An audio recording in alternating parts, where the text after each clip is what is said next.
June 4, 1942. Deck of the Japanese carrier Akagi, Midway Atoll, Pacific Ocean. Japanese admirals gathered under the rising sun, their voices filled with certainty as they dismissed the American carriers as clumsy relics of a merchant navy, too slow and poorly built to challenge the Empire's might.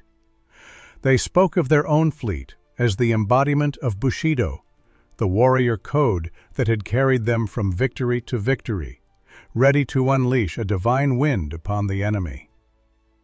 But high above, unseen in the vast blue, American pilots circled like shadows, their planes fueled by an industrial giant that Japan could scarcely imagine. In just minutes, that confidence would shatter, leaving flames where pride once stood.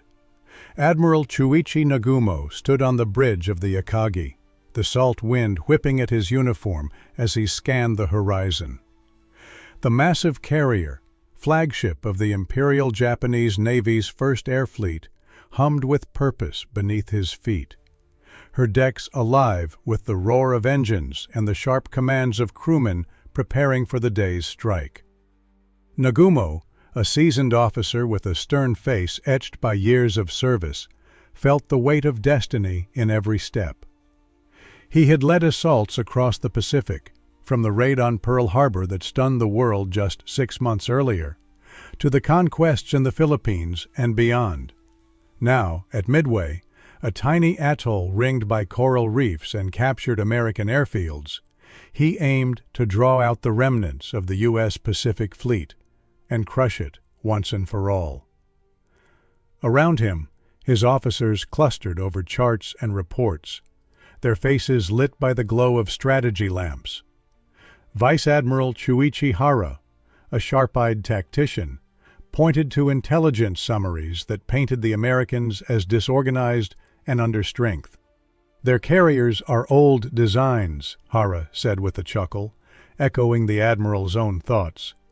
Yorktown, Enterprise, Hornet, names that sound grand, but they're floating targets, crewed by boys who trade stocks instead of swords.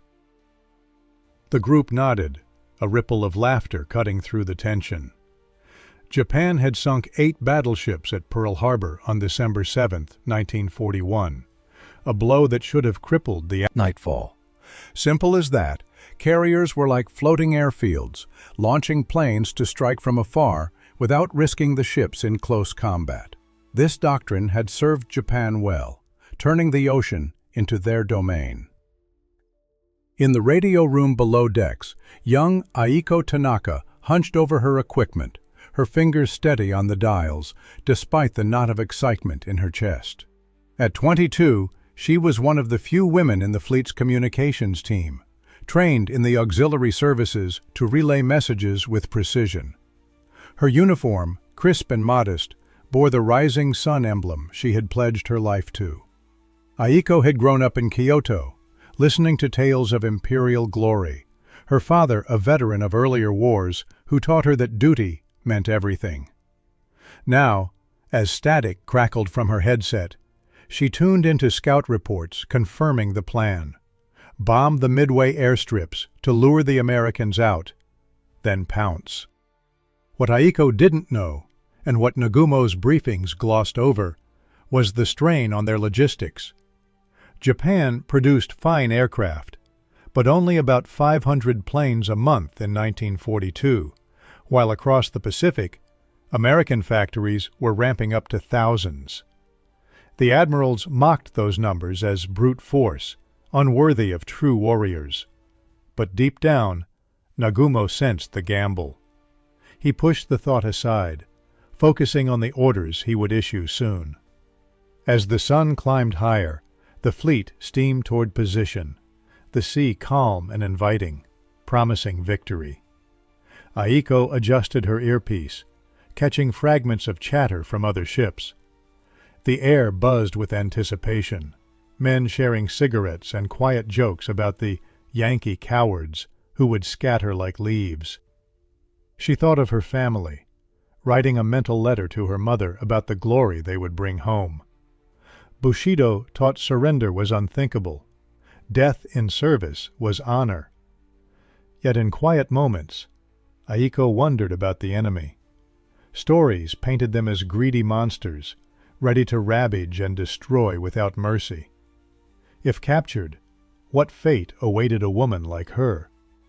She shivered slightly, then straightened, loyal to the end. Nagumo stepped to the railing, binoculars raised. Scout planes were airborne, their engines a distant drone. North and south. Admiral Nagumo had retired to his quarters for a brief rest, leaving Captain Mitsuo Fuchida, the air group's commander, to brief the pilots and aides on the latest intercepts. Fuchida, a bold aviator with scars from earlier raids, leaned forward, his voice laced with scorn. "Look at this," he said, slapping a decoded American message onto the table. "Their admirals bicker like shopkeepers over repair schedules. Those carriers of theirs, Yorktown patched up in days after Coral Sea. Enterprise and Hornet trailing behind, they're no warships. More like floating department stores, loaded with goods instead of glory." The room erupted in chuckles, men slapping backs as they pictured the scene. Lumbering American vessels, their decks cluttered with crates and civilians pressed into service, steaming clumsily compared to the sleek elegance of Japanese carriers. One lieutenant, fresh from flight school, added fuel to the fire. And their planes! Wildcats that turn like trucks in mud, engines sputtering on cheap fuel. Our Zeros will dance circles around them, 331 miles an hour in a straight dive, twisting maneuvers that make the enemy look foolish. It was true. The Mitsubishi Zero had dominated the skies since Pearl Harbor, its lightweight design allowing feats of agility that American pilots envied. Japan had built its air power on such innovations, crafting machines that embodied the pilot's spirit, where skill trumped sheer numbers. But what the officers didn't dwell on was the hidden edge the Americans held. Their codebreakers in Hawaii and Washington had unraveled Japan's JN-25 naval code through a project called Magic, reading orders almost as fast as they were sent. This intelligence let the U.S. Navy position their fleet in ambush, though the Japanese remained blissfully unaware, their own cryptographers stretched thin. Aiko, excused from the radio room for a short break, lingered in the corridor outside, catching snippets of the conversation through the open hatch. Her cheeks flushed with pride as she listened, the words reinforcing everything she'd been taught in training camps back home.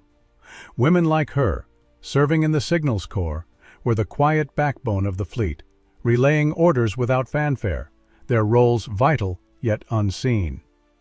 She pulled a small note for want of parts.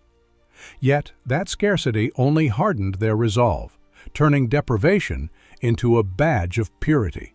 Fuchida wrapped up the briefing with a flourish, his eyes gleaming. "Remember Pearl Harbor? We struck first, vanished like ghosts. Today, we do it again." The men dispersed to their stations, the air thick with camaraderie, each one carrying the Admiral's earlier words like a talisman. Samurai disdain ran deep in their veins. The West was materialistic, obsessed with machines over men, quantity over quality. To fight them was to defend a way of life built on loyalty and sacrifice. Aiko slipped back to her post, her steps lighter, the notebook tucked away. She imagined the strike unfolding flawlessly, Midway's defenses crumbling, the American fleet lured into the open like fish to a net. But beneath the bravado, cracks showed in quieter moments. Nagumo, reviewing final reports in his cabin, noted the fuel logs, tanks at half capacity, a reminder of the long voyage from Japan. He dismissed it as temporary, focusing on the scouts' confirmations. Midway's planes rising to defend just as planned. The mockery served its purpose, steeling nerves against doubt. As the sun edged toward noon, the first wave of bombers prepared for launch, their payloads set for the island's runways. Laughter faded into focused murmurs. The strike was imminent, Dawn had come and gone hours ago, but the fleet's rhythm built toward its peak. Launch orders crackled over the intercom, pulling everyone to readiness. What the admirals still mocked, the sea would soon reveal. Planes roared off the decks in a thunderous symphony, their propellers slicing the humid air as the first wave took to the skies over Midway. The Akagi trembled under the strain, elevators rising and falling like pistons, hoisting Nakajima B-5N torpedo bombers and Aichi D-3A dive bombers into position. Admiral Nagumo watched from the bridge, his hands clasped behind his back, as over 100 aircraft lifted away. 108 in total, a swarm meant to soften the atoll's defenses and force the hidden American fleet into the open. It was 4:30 in the morning when the launch began, but by now, hours later, the operation hung in the Coral Sea battle just a month prior. Enterprise and Hornet, veterans of earlier skirmishes. Japan sought to lure them into a trap. Admiral Isoroku Yamamoto's grand design from afar, with his battleships waiting in reserve. But scouts reported no sightings yet, only the atoll's fighters scrambling in futile defense. "Hold," Nagumo decided, voice firm. "Rearm for land after the first strike returns. We confirm the enemy first." It was a fatal split-second choice, born of caution that masked deeper overconfidence, the belief that Japan's airmen would spot and report anything worthwhile before it struck. The carrier's decks cleared in waves, fuel and bombs replenished amid the chaos of ground crews dashing between planes. Aiko, back at her station, monitored the radio traffic, her ears filled with the clipped exchanges of pilots. "Formation holding, Midway in sight, enemy fire light." Her heart swelled with the rhythm of it all, each transmission a thread in the tapestry of victory. She pictured the atoll below, sandbags and tents torn by explosions, American defenders scattering. At home, ration cards limited rice and oil, but here, in service to the Emperor, every hardship fueled their purpose.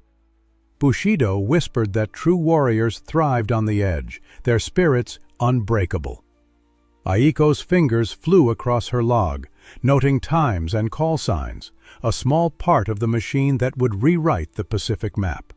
Women in her role bridged the gaps, their voices steady anchors amid the storm, though few knew the full weight of command decisions echoing through the wires. Overconfidence clouded the view from the bridge, where officers joked about the easy morning's work. Japan had dominated since December 1941, sinking ships and islands with surgical strikes, their losses minimal, a handful of planes here, a submarine there. The U.S. Navy, they figured, licked wounds from Pearl Harbor, its vaunted industrial might still gearing up, producing perhaps 1,000 aircraft a month, while Japan refined fewer but finer machines. What they missed was the quiet efficiency of American yards, Ford plants converting to bomb production, shipwrights in California welding new hulls at a pace that turned the tide unseen. Nagumo paced. To circle for landing, a new signal broke through, urgent, fragmented. Enemy aircraft sighted to the northeast. Reports trickled in like drops before a downpour, the trap seeming to tighten around the unseen prey. Alarms blared through the Akagi's corridors, a piercing wail that cut the morning calm like a knife, pulling every man to his feet in an instant.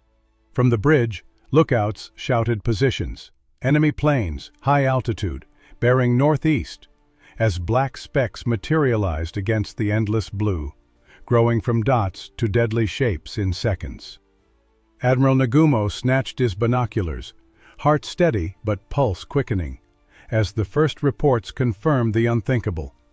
American dive bombers, Douglas SBD Dauntless models, plunging from 15,000 feet toward the carrier formation.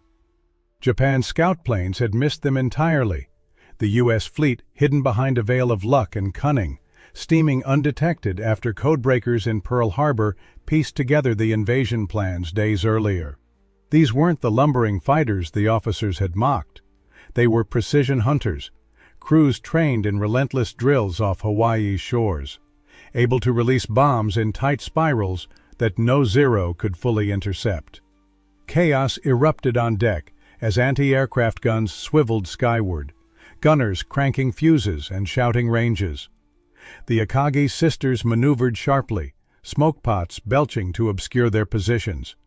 But the attackers weaved through the defensive screen with eerie focus. Led by Lieutenant Richard Best from the Enterprise, the dauntless squadron split into dives, engines screaming as they folded wings and hurtled down, evading the frantic bursts from Japanese 25mm cannons. Japan relied on keen eyes and radio direction for warnings, no radar sets, like the Americans' CXAM-1, which could spot intruders at 100 miles on a clear day. This gap left Nagumo's fleet blind until the threat was upon them, a technological oversight rooted in the belief that warrior instinct trumped gadgets.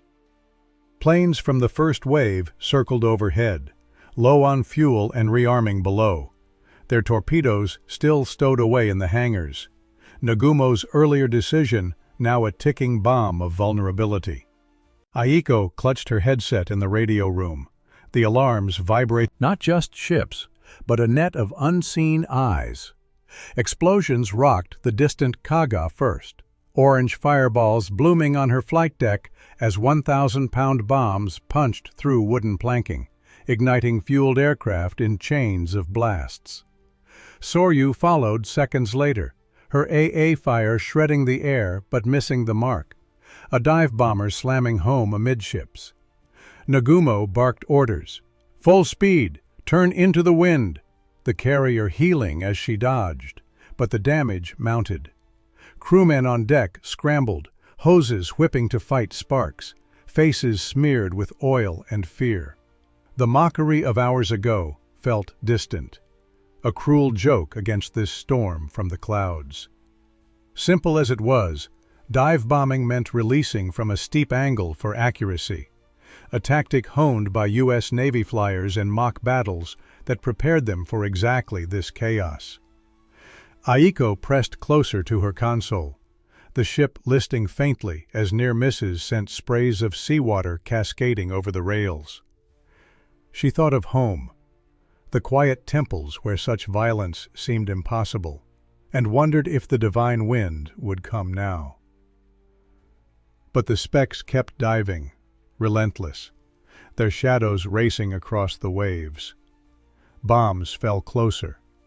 The Akagi shuddered under the first direct hit. What was unfolding below?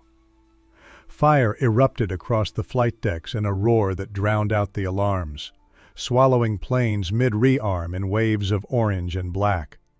The Akagi's wooden expanse turning into a funeral pyre for her own air wing. Bombs from the relentless Dauntless dives pierced the hangars below, where mechanics wrestled with torpedoes and fuel hoses, igniting everything in a chain reaction that spread faster than any order could contain. Admiral Nagumo gripped the bridge rail, his face a mask of controlled fury as the carrier bucked under repeated impacts, shrapnel whistling through the air like vengeful spirits. Crewmen poured from hatches, axes and hoses in hand, battling the inferno that clawed upward, their shouts lost in the crackle of flames and the distant thunder of more explosions from Kaga and Soryu. It happened in a blur. Between 10:22 and 10:27 that morning, all 4 Japanese carriers took catastrophic hits, home churning out planes by the hundreds. Pilots drilled in carrier ops until every maneuver was instinct. Nagumo's decision to switch armaments had left the decks vulnerable, a hesitation that now burned before his eyes, the scent of burning avgas thick in the air. Aiko stumbled through the tilting radio room, clinging to a bulkhead as a near miss jarred the ship, sparks dancing from overhead lights. The circuits buzzed with desperation. "Akagi hit! Evacuate pilots! Kaga sinking!"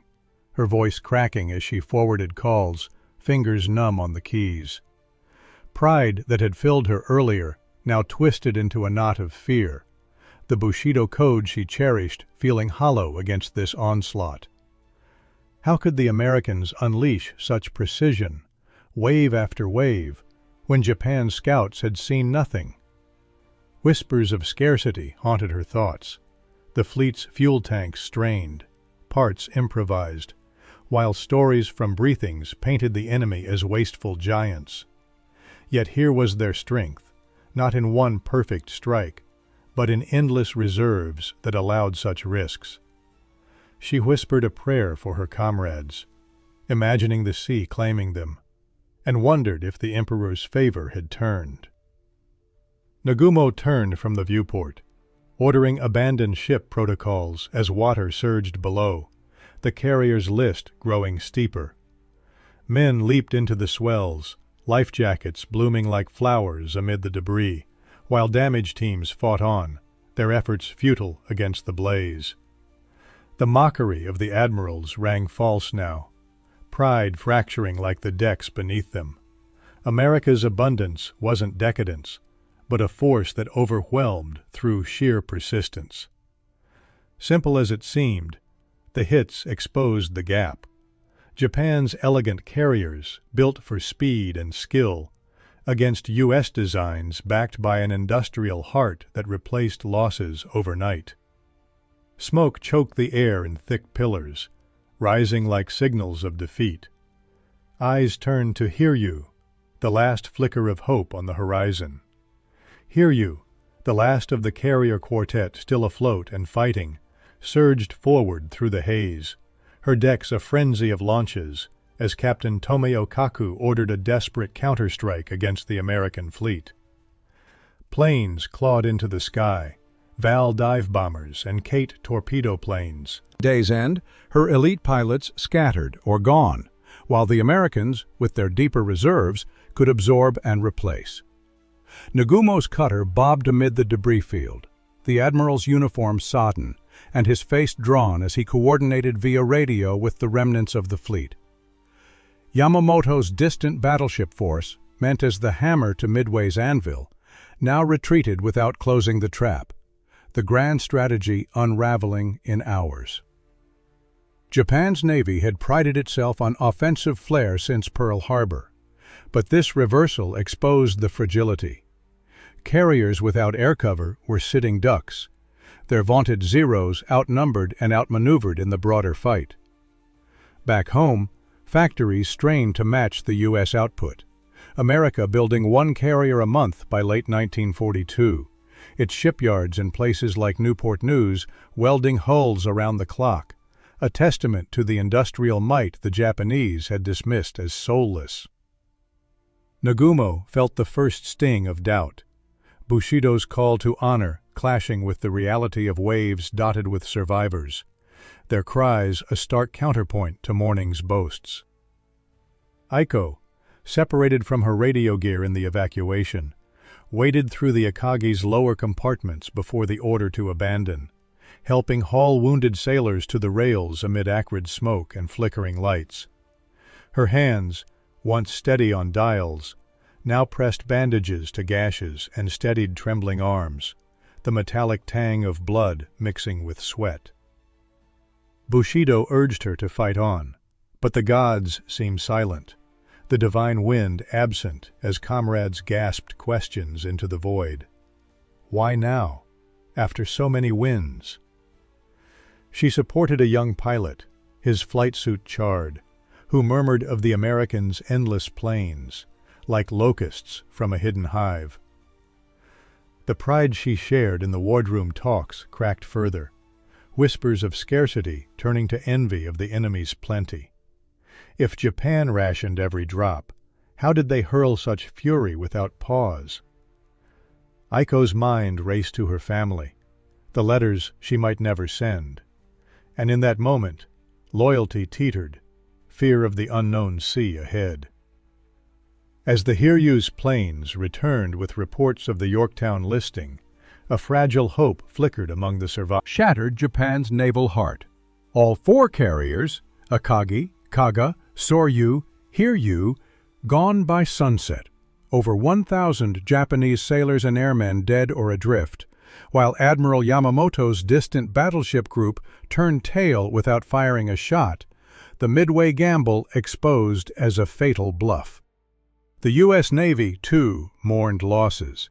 Yorktown scuttled later by a submarine to prevent capture, but their carriers steamed away intact, a foundation for the counteroffensive that would island hop toward Tokyo. Nagumo, transferred to the cruiser Nagara after his cutter ride, stood on her bridge, the Admiral's gaze fixed on the horizon where smoke columns marked the graves. His hands, usually steady, clasped the rail tighter than before, the weight of command pressing like the humid air. The mockery that had filled briefings now echoed hollowly in his mind. Those American carriers, derided as department stores, had unleashed a storm through sheer numbers and hidden preparation, their planes replaced from factories that hummed without pause. Japan had built her empire on the edge of resources, every carrier a treasure rationed from distant oil fields. But America's strength flowed from an endless well. Shipyards launching new vessels monthly, aircraft pouring out at rates Japan couldn't match, turning the Pacific into a graveyard for overconfidence. Bushido spoke of honorable death, but this defeat stung deeper, a quiet unraveling of the myth that spirit alone could conquer steel and supply lines. Nagumo whispered an order to retreat, his voice low, the ideology that had driven him cracking under the reality of a fleet limping home. Aiko floated amid the debris, her life jacket chafing against saltwater burns, clutching a wooden plank as swells rocked her from the Akagi's sinking bulk. The water, once a familiar ally, now felt like an enemy, cold and indifferent, swallowing screams from afar as comrades vanished beneath the surface. She gasped for breath between waves, her mind a whirl of fragmented thoughts, the radio chatter silenced, the pride of the radio room reduced to echoes. How had it come to this, after the laughter in the launches? The Americans' planes had circled like predators. From the gloom like specters, searchlights sweeping the water until they locked on clusters of survivors bobbing amid the wreckage. Voices called out in English, "This way! Hands up!" The words sharp and unfamiliar to Aiko, who clung tighter to her plank, her body numb from hours in the sea. Aiko's heart hammered as a life ring splashed nearby, tossed by sailors in crisp white caps who hauled her aboard the USS Balch, a nimble destroyer tasked with picking up the scattered Japanese.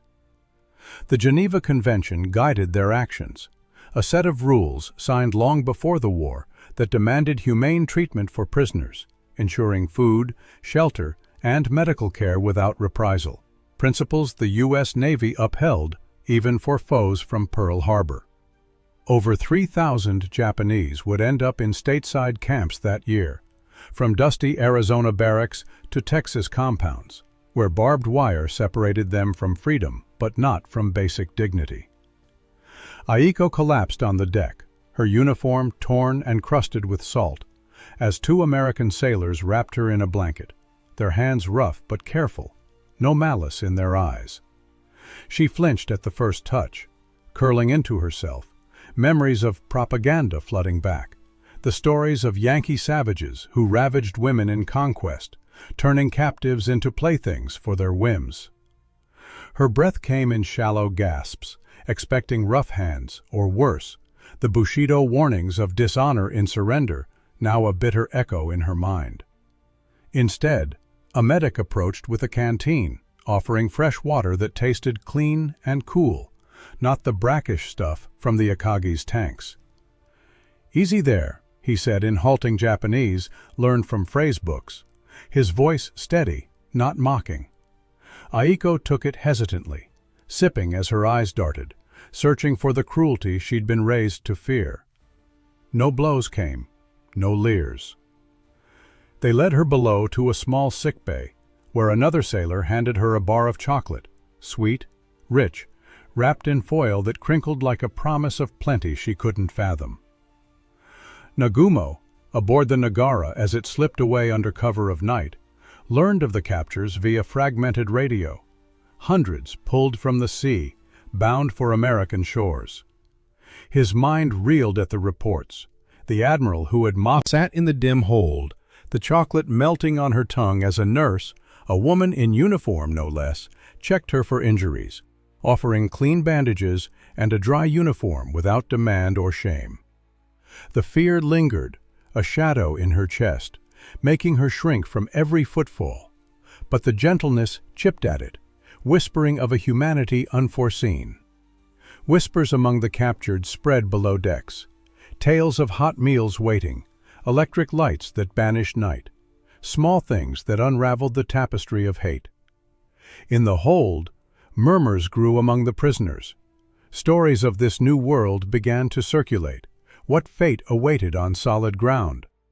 Barbed wire enclosed the unexpected abundance, stretching across the sun-baked grounds of Camp Papago in Arizona, where rows of wooden barracks stood under the harsh desert sky, a far cry from the cramped holds of the destroyers that had carried the prisoners across the Pacific. Aiko stepped through the gates 2 weeks after Midway, her legs unsteady on dry land. The chain-link fence, a reminder of her new reality as one of thousands of Japanese held in stateside camps. The air smelled of sagebrush and dust, not salt and smoke, and guards in khaki uniforms patrolled without the jeers or clubs she dreaded. Instead of the torments whispered in propaganda, starvation, beatings, women handed over as spoils, the arrivals received tin bowls of steaming stew, chunks of beef and potatoes that filled bellies long accustomed to rice and fish heads. Electric lights buzzed on at dusk, chasing away shadows in a way that felt almost magical, powered by generators humming steadily from America's grid, a network that spanned coasts and kept factories running day and night. Nagumo, among the officers segregated in a quieter section, sat at a long mess table, staring at the plate before him. Bread slices slathered in butter, a rarity back home where flour came in meager allotments. The admiral had been transferred from a naval hospital, his wounds bandaged professionally. No questions asked beyond name and rank. Reports from other captives filtered through, painting a picture of the enemy's world. By mid-1942, U.S. shipyards launched one new carrier every month, Essex-class behemoths that dwarfed Japan's hurried builds, each backed by women's quarters, a small wooden room shared with a dozen others, nurses and aides like her, survivors from auxiliary ships caught in the fleet's wake. The first night, she stood under a faucet in the communal washroom, real soap in hand, its lather thick and fragrant, suds rinsing away the grime of weeks at sea. She scrubbed harder than needed, the water warm from pipes fed by endless supply, trying to wash not just salt, but the echoes of fire and fear that clung deeper.